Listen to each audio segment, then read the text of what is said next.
US presidential election के results आ गए हैं और यहाँ पर डोनाल्ड ट्रंप ने वापसी की है सेकेंड टर्म के लिए 2020 में एक टर्म हारने के बाद। और यहाँ पर इस पे भारी इंप्लीकेशंस एक्सपेक्ट किए जा रहे हैं अक्रॉस द ग्लोब। खासकर निगाहें रहेंगी चाइना पर, यूक्रेन पर और साथ ही साथ मिडिल ईस्ट पर। अगर हम मिडिल ईस्ट की बात करें तो मिडिल ईस्ट में कुछ अच्छे रिलेशंस वाले भी स्टेट्स हैं विद यूएस, जैसे कि सऊदी अरेबिया, जहां पर मोहम्मद बिन सलमान पहले प्रेसिडेंट्स में से एक थे जिन्होंने डायरेक्टली कॉल करके कॉन्ग्रेचुलेट किया डोनाल्ड ट्रंप को। बट यहाँ पर ईरान जैसे नेशंस भी हैं जिनके बीच में तलवारें खिंची हुई हैं। अब देखना यह है कि इस टर्म में आने के बाद डोनाल्ड ट्रंप का क्या रवैया रहता है और हम क्या एक्सपेक्ट कर सकते हैं मिडिल ईस्ट के लिए, यूक्रेन के लिए, जिसके लिए अक्सर डोनाल्ड ट्रंप ने कहा है कि वो यूक्रेन रशिया का वॉर एक झटके में रुकवा सकते हैं। देखने वाली बात होगी कि इस पे क्या इंप्लीकेशन होगा। और साथ ही साथ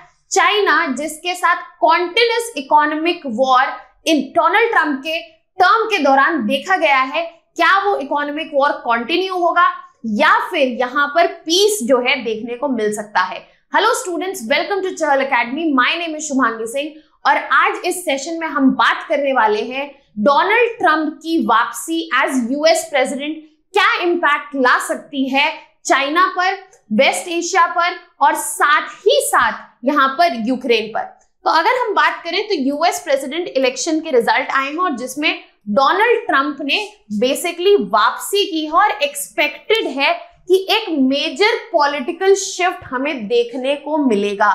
साथ ही साथ ये भी एक्सपेक्टेड है कि यहाँ पर एक भारी चेंज यूएस की फॉरेन पॉलिसी में देखने को मिलेगा, जिसमें की ग्लोबल प्लेयर्स जो हैं, यहाँ पे की ग्लोबल हॉटस्पॉट्स हैं जहां पे क्योस चल रहा है और ग्लोबल प्लेयर्स हैं, उनके पे भी इंपैक्ट पड़ेगा। इसके अलावा यहाँ पर अमेरिका फर्स्ट का जो एजेंडा है, जिसको लेके डोनाल्ड ट्रंप ने पहले भी कैंपेन किया था और इस इलेक्शन में भी कैंपेन किया है, वो इंडिकेट कर रहा है कि जो ये फॉरेन पॉलिसी होने वाली है वो यहाँ पर कोऑपरेटिव मल्टीलैटरल नहीं होने वाली है, वो आइसोलेशनिस्ट होने वाली है, जहां पे अमेरिका अपने आप को पहले प्रायोरिटाइज करेगा और यहाँ पर अमेरिका का जो रोल है वर्ल्ड स्टेज पर वो बहुत ही अलग तरीकों से डिफर करने वाला है, चेंज होने वाला है। अब अगर हम यहाँ पर बात करें सबसे पहले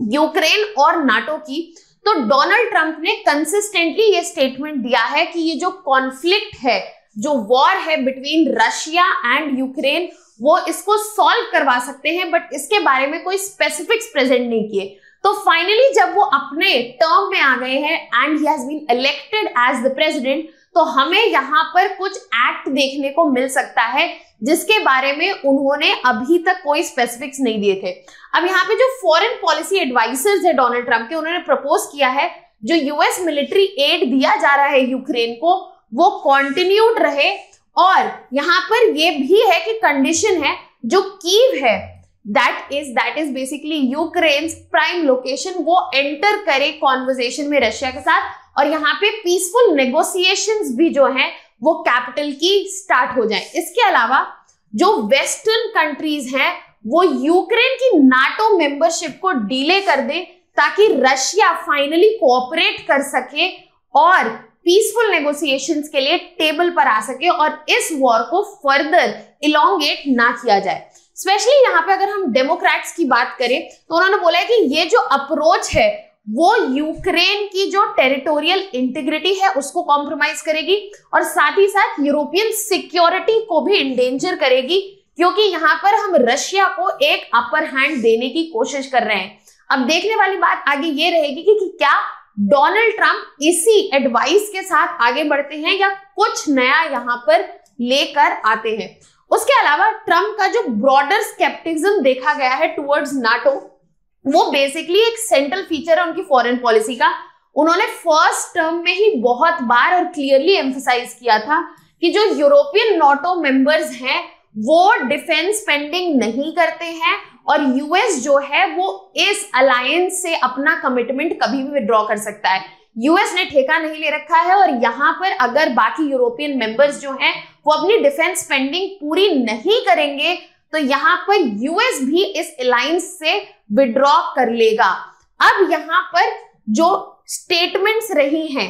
उस पे बेसिस पे ये देखना बाकी है कि सेकेंड टर्म में क्या इसी टेम्परामेंट के साथ डोनाल्ड ट्रंप काम करेंगे टुवर्ड्स नाटो, या इसमें कोई चेंजेस देखने को मिलेंगे और इसका रिजल्ट जो है हमें स्पेशली रशिया एंड यूक्रेन के कॉन्फ्लिक्ट पे देखने को मिलेगा। अब अगर हम यहाँ पर बात करें मिडिल ईस्ट की, तो जो ट्रंप के फर्स्ट टर्म में मिडिल ईस्ट की तरफ पॉलिसी रही है वो बेसिकली एक स्ट्रॉन्ग सपोर्ट दिखाया है उन्होंने इजराइल को, जहां पे उन्होंने डिक्लेयर भी कर दिया है कि जेरूसलम जो है वो कैपिटल है, और उन्होंने यूएस एम्बेसी जेरूसलम में मूव कराया, which was a controversial step. अब उनका मैक्सिमम प्रेशर कैंपेन जो था स्पेशली अगेंस्ट ईरान, यहां पर वो भी एक इंपॉर्टेंट टाइमलाइन था इनके पहले टर्म में, जहां पे उन्होंने विड्रॉ कर लिया था ईरान की न्यूक्लियर डील से और हेवी सैंक्शंस भी लगाए थे ईरान में। अब यहाँ पर ये जो स्टांस है वो फिर से रिवाइव किया जा सकता है इस टर्म में, जिसकी वजह से जो टेंशंस ऑलरेडी इस रीजन में चल रही हैं बिटवीन इजराइल एंड ईरान वो फर्दर एक्सीलेट कर सकती हैं। साथ ही साथ काफी फ्रेंडली और स्ट्रेंथन रिलेशंस देखे गए हैं डोनाल्ड ट्रंप और Israeli prime minister Benjamin Netanyahu के, और यहाँ पर पॉलिसीज के थ्रू जैसे कि अब्राहम अकॉर्ड्स कोशिश की जा सकती है कि जो इजराइल और बाकी अरब नेशंस हैं उनके रिलेशंस जो है नॉर्मलाइज हो जाएं, और यहाँ पर जो पैलेस्टीन में जो कॉन्फ्लिक्ट चल रहा है, जो वॉर रिडन है, वो सिचुएशन भी एक पीस प्रोसेस के तहत नॉर्मलाइज हो जाए। तो यहाँ पर जो एक्सपेक्टेशंस है in terms of foreign policy that have to be addressed in multiple directions because hostility exist करती है ईरान के साथ, फ्रेंडली रिलेशंस है इजराइल के साथ, बट एक्सपेक्टेड है कि अगर डायरेक्ट स्ट्रॉन्ग सपोर्ट दिखाया गया इजराइल को तो यहाँ पे जो टेंशंस हैं वो फर्दर बढ़ सकती हैं। तो यहाँ पर एक डिप्लोमेटिक पाथवे लेना ज्यादा बेहतर रहेगा, बट देखने वाली बात रहेगी कि एग्जैक्टली यहाँ पर क्या किया जाता है इस सिचुएशन को एड्रेस करने के लिए। अब अगर हम बात करें इजराइल हमस कॉन्फ्लिक्ट की जो ऑनगोइंग है गाजा में चल रहा है, वो बेसिकली इसमें ट्रंप का मेजर सपोर्ट जो कि पहले हमेशा से इजराइल को रहा है वो फोकस तो रहेगा, बट इंपॉर्टेंट रहेगा कि वो पीस पर फोकस करे इस रीजन में। इसके अलावा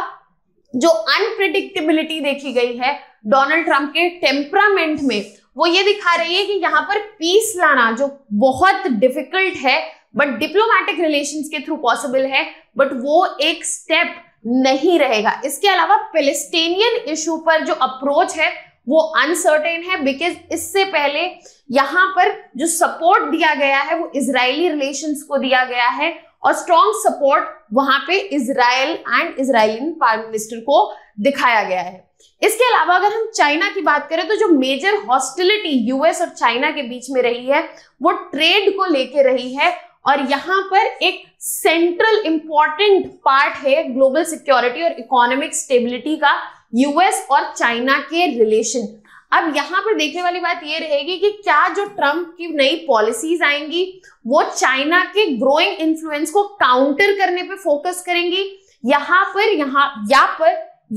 पर इसको पीसफुल वे में मिटिगेट करने की कोशिश की जाएगी।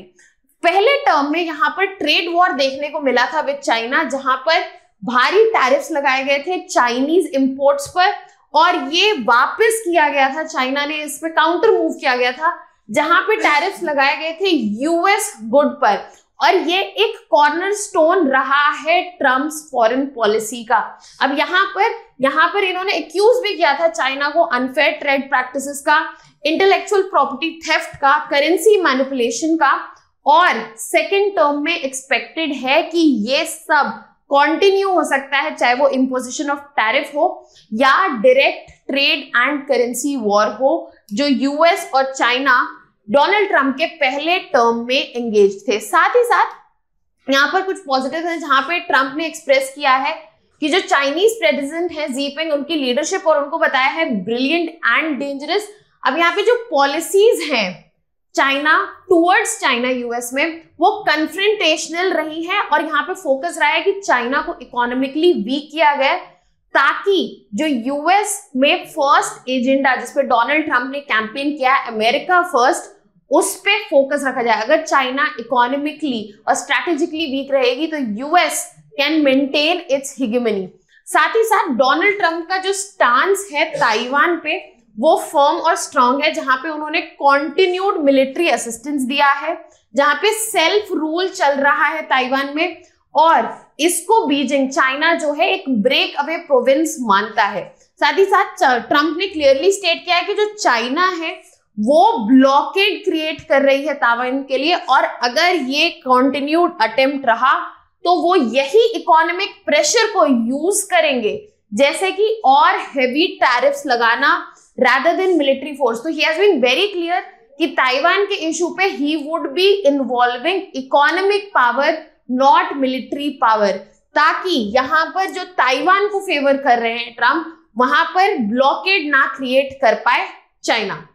अब ओवरऑल ट्रम्प की जो विक्ट्री है, it is a significant disruption in US foreign policy जो प्रीवियसली कंटिन्यूड है। इनके फर्स्ट टर्म के बाद जो इनका डिफीट हुआ था इन 2020, इनकी फॉरेन पॉलिसीज डिसकंटिन्यूड हो गई थी, and when the new government जो बिडेन गवर्नमेंट केम, उनकी foreign policies were more on the diplomatic relations. But यहाँ पर once Donald Trump is back, यहाँ पे एक्सपेक्टेड है कि हमें हैवी रिपरकशंस देखने को मिलेंगे मिडिल ईस्ट में, यूक्रेन में और चाइना में। ये तो आने वाला समय ही बता पाएगा which particular turn will be taken, but as of now it is expected that the temperament with which Donald Trump operated in his first term वो सेकेंड टर्म में कंटिन्यू होगा, और यहाँ पे इजराइल को काफी सपोर्ट मिला जाएगा। यूक्रेन का सिचुएशन जो है रिजॉल्व होता हुआ नहीं दिख रहा, और China seems in a difficult position. That was all from my side. For more such videos and content related information, you can subscribe to our YouTube channel. Thank you so much.